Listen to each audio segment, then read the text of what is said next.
What's up, guys? It's Nicky P. I'm coming at you live from Vegas. I'm about to play the main event today, and I have a strategy video for you. But before we get into that, I want to walk you through my new course that's coming out Monday, next week, July 8th. It's called Stakes MTT Sessions. And today we're going to walk through it before I give you the strategy video, and I'm going to kind of show you around and show you what you can expect. So when you open up the homepage, there's going to be a little picture of me right there with a very red beard. And there's going to be four main sections. We've got themed play and explain right here. We've got sessions, hand history review, and live play. So what this course is mostly me playing live sessions or me going over my recorded sessions. And so before you get into those sections, I built this themed play and explain section so that you're familiar with some of the concepts and strategies I'm talking about, so that when I refer to something quickly in a multi-way pot in the sessions videos or in a blind versus blind pot, or refer to some ICM and bubble play concepts that you might not be familiar with, you're not flying blind. I've introduced them. So you've got this first section where I introduce the fundamentals and concepts of multi-way pots, blind versus blind play, and ICM and bubble play. So you're just familiar with the concepts I'm referring to in the video. The next section is just my sessions. So in this section, you're going to see early stage down here on the bottom, early stage, middle stage, and late stage. I basically just recorded a bunch of sessions during Scoop, so they're all recent. I have a lot of deep runs, multiple six-figure scores. They're all in there. And I just go over my play and comment on it. So when you click on these, you're just going to see one of my sessions pop up, and you have a bunch to choose from here. I went over some of them with Doug, so there's some videos with Doug in there. And then if you just click on one, you're just going to see see me commenting on a session. So there's going to be a bunch of tables up. There's going to be me in the corner. And I'm just going to be talking about a bunch of different spots as the session progresses. In the next section, we've got some classic hand history review of two big scores I had during Scoop, a Party 2K Progressive Knockout and a Stars 1K High Roller. So that's just me going through Poker Tracker, going through the hands I V-pipped. So there's not so many spots going on as the sessions. It's more focused on specific hands, going really in depth, whereas the sessions is moving through a bunch of hands at once in a bunch of different spots. And then the last section we've got here is the live play section. So in the live play section, there's actual videos of me that I recorded as I played. So I've got a couple Sunday sessions during Scoop where I'm playing 10Ks and 5Ks on a bunch of different sites. And I'm just talking as I play, going through the spots as they come up. And I've also got a live play video of me from start to finish winning a 2K on Stars. And I talk through the final table, I talk through the bubble. So that's pretty interesting too. And it's a lot different than the commentary on the sessions because I'm actually playing live as I go, so I'm talking as I go. So that's what you can expect from Stakes MTT Sessions. It's going to be $9.99, and it's going to be discounted $200 if you buy it within the first week of release. So that's what you can expect. It's coming out Monday, just in a few days. So now let's get into today's strategy video. So as you can see here, we've got a hand history from the Stars 2K that I did win, and you'll see this whole hand history in the live sessions section of the course. But today I wanted to get into a hand where there is some ICM conditions here, and it ends up being pretty interesting because of some different pre-flop ranges and what we can expect from our opponent post-flop changes a little bit in this scenario. So what's going on here, as you can see, I've got the lobby up. So first is 38,000, second is 30, third 23, and fourth is 18. And I'm in the cutoff with just under 30 blinds.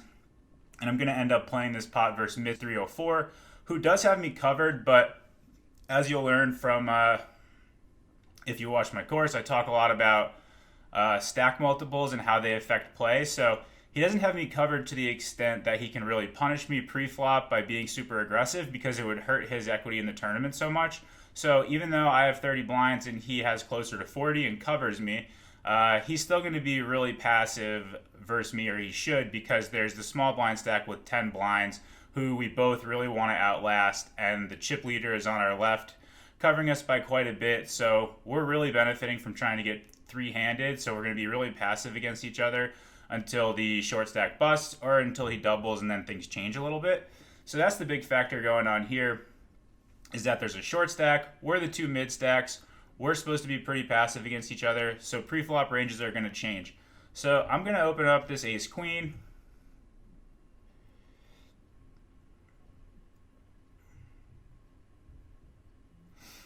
And my range is going to be kind of normal here. I think it'll be maybe slightly tighter than usual, but I think I can just open kind of a normal cutoff range and then go from there.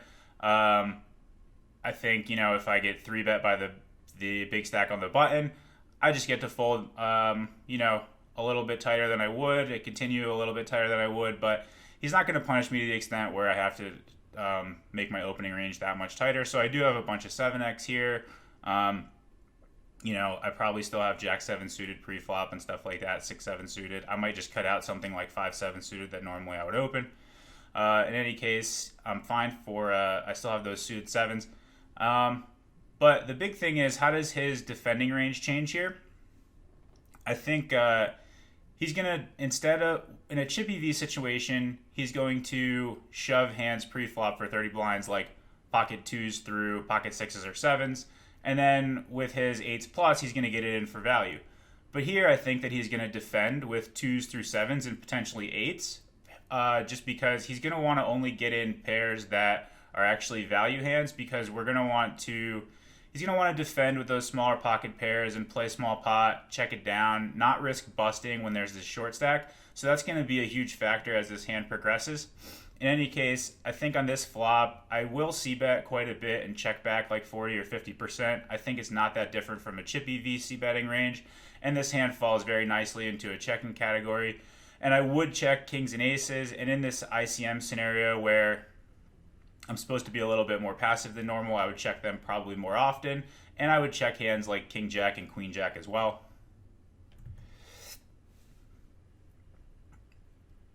So I do consider c-betting, and I do think I should have some c-betting frequency with this hand, but it's very low. And I check. Now, this is where his pre-flop range in this situation compared to a chippy V situation makes the hand very different. He leads small in the turn, and immediately I'm thinking this seems very much like a Jack X or some of those small pairs that wouldn't be in his range in a chippy V scenario, but are in his range now. Then we face this, so on the turn, when I face that turn bet, I can raise bluff my hand sometimes, just to clear out some stuff that he might be trying to set his own price with, like 8-9 or 9-10 with some semi-clean outs against ace-king high and ace-queen high, and also maybe a gutter that's good against ace-king or ace-queen high. But I think exploitatively when I'm making a read here, that small bet just feels like a small to mid pair very, very often. And like I said, normally they wouldn't be in the range, but now they are. So on the turn, I'm just going to call. I'm getting a good price versus hands like that. I don't think I'm ever beating sort of a block value bet with versus something like ace-10, because I just think he's going to check those hands and not try to make that protection sort of like thinnish value bet with that ace-10. And I think that on the turn in a normal scenario, his range should be super polarized because he wouldn't have those small pairs. But I kind of like this bet, and it's interesting that it only comes up in an ICM scenario because he wouldn't have hands in a normal scenario that would warrant this protection sort of value bet because he wouldn't have pairs. But now that he does have pairs, since we're playing passive against each other pre-flop, he's going to want to have that small size because it works really well against some of my checkbacks on the flop, like my king queen, some of my queen 10 that check back, maybe even a 9-10 that check back. Our c-betting frequency is just going to be low enough where he wants that small bet with those middle and low pairs. And then on the river, he does something interesting where he does block for just a little bit more than 10% pot. And now I have a decision where I think initially I thought about calling, and then I realized what I said before about the turn play is that I'm just never ahead of something like ace-10 that he's blocking twice. I don't think he's bluffing like this with something like 9-10 again. I think he'll just size up because he's going to be wanting to use a combo like that, especially that blocks my calling range with like pocket 9s and pocket 10s. He's going to want to at least block those for like 1/3 pot. So I think this range specifically is very value heavy, and I can put in a raise that doesn't jeopardize my tournament life. I'm not going to shove. I'm still going to leave myself about 2 times as much as the third place stack so that my equity in the tournament doesn't change too much if this doesn't get through, and I still have a very high percentage chance of finishing third. But I do want to make a bluff here. I do have aces. I do have kings. I have slow play jacks that now will have to put in a raise. I wouldn't have raised those hands on the turn as often because I don't want to necessarily get it all in versus 7x and then bust myself with the 10 big blind stack in the small blind. But at this point, I think I can put in a big raise with this hand. It works well. I don't think it doesn't interact with any of those small to mid pairs that he has, and I'm just going to try to force folds from hands like that.